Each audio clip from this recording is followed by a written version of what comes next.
No hay mesa.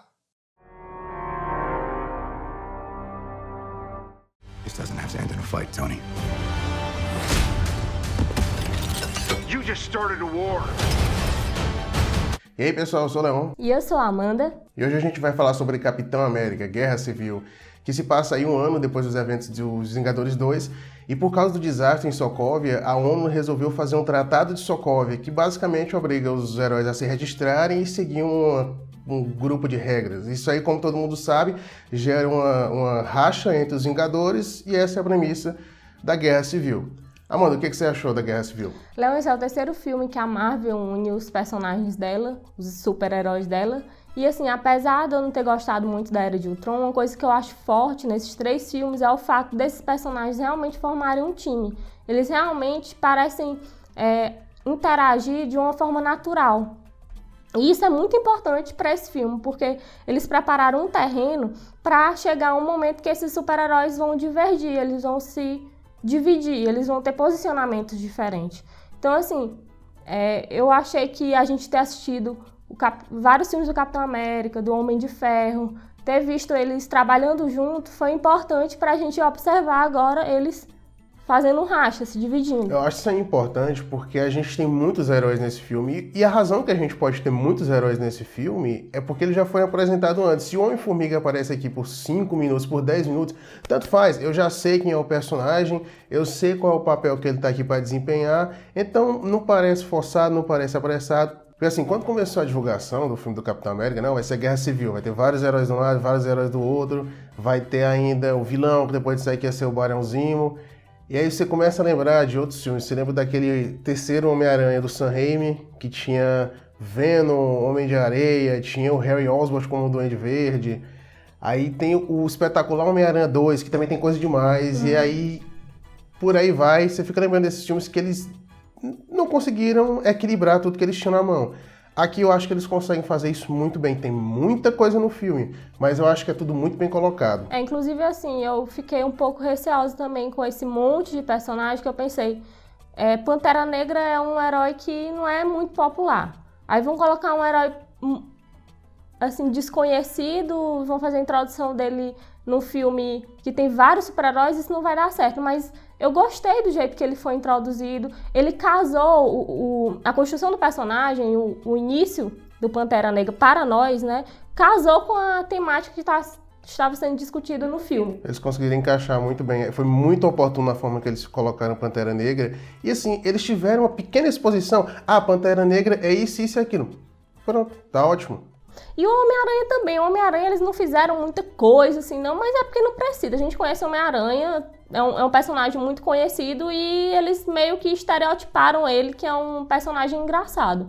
Mas não precisa de algo muito complexo para introduzir o Homem-Aranha. Então eu achei que eles tiveram, assim, uma medida muito boa, uma mão muito boa em saber dosar esse tipo de coisa. Pois é, aí o Pantera Negra eu acho que ele foi bem inserido, tinha um motivo para ele estar ali. Mas o Homem-Aranha eu acho que foi muito aquele negócio assim, a gente tem que colocar. Dito isso, eu gostei muito da caracterização dele no filme. Eu achei ele muito legal, foi assim, é uma das melhores partes do filme. I know we're not perfect.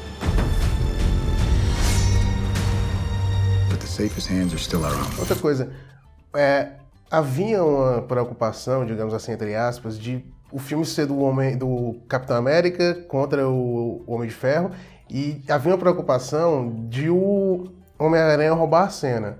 Apesar de na cena do aeroporto ele roubar a cena junto com o Homem-Formiga, eu acho assim, não aconteceu isso, porque o que realmente se sobressaiu no filme para mim foi a temática que eles quiseram desenvolver, e eles fizeram isso muito bem mesmo. A ideia, ela é realmente muito interessante. Não só a ideia, mas eu achei interessante o fato do Homem de Ferro, que é o Tony Stark, uma pessoa extremamente não contida, ficar do lado dos super-heróis que aceitam que eles sejam regulados. E o Capitão América, que é um cara super certinho, ele fala assim, quer saber? Vocês não podem me regular, vocês não podem dizer o que é melhor ou pior pra vocês. Eu sei o que é melhor ou pior pra vocês. É quase uma inversão de papéis, na verdade. Nesses últimos filmes da Marvel, acho que começando no Homem de Ferro 3, eles estão colocando assim um Homem de Ferro cada vez mais... Reflexivo. Mais reflexivo. Ele tá amadurecendo, eu achei interessante demais. Uma coisa quase depressiva mesmo, assim, sabe? E aí que tá, o filme é do Capitão América, mas pra mim, o filme é do Robert Downey Jr. Pra mim, toda vez que ele aparece, ele domina o que ele tá fazendo. E assim, isso é uma coisa interessante você falar num filme de super-heróis, e nesse ponto, pra mim, esse filme ele leva os filmes da Marvel a um novo nível, porque aqui realmente a gente tem uma discussão séria a se ter, a gente tem uma discussão que não tem uma resposta simples. E isso aí me lembrou muito o filme dos X-Men. Se a gente tirar as cenas de luta, se a gente tirar as cenas de ação, a gente percebe que a gente tem uma história sólida com os personagens que eles estão bem desenvolvidos, são personagens que são humanos. But he's my friend.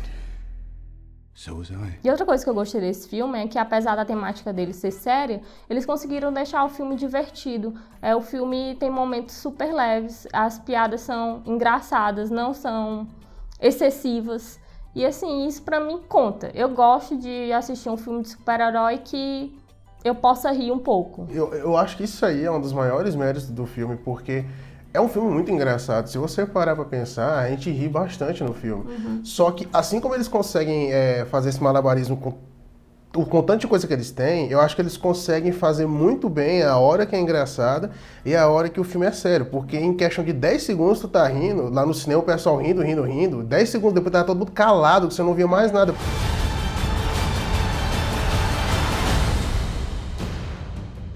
Se for pra falar alguma coisa mal do filme, as cenas de ação, que por sinal elas são excelentes, pra mim são das melhores cenas de ação que eu já vi em filme, são muito boas mesmo.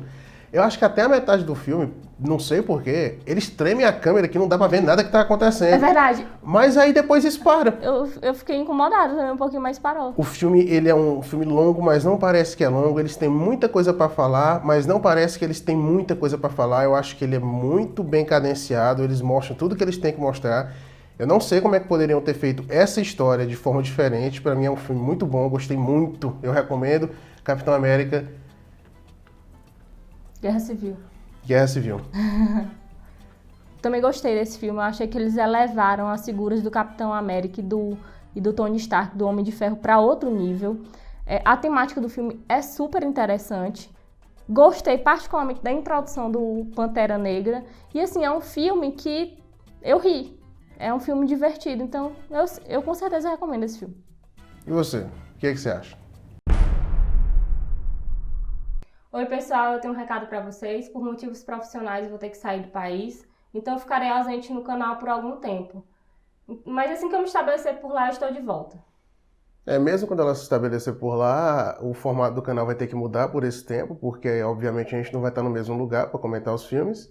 Mas a gente vai fazer o possível para sempre colocar a opinião dos dois no vídeo. Quando ela voltar para o Brasil, normaliza o canal. É isso aí.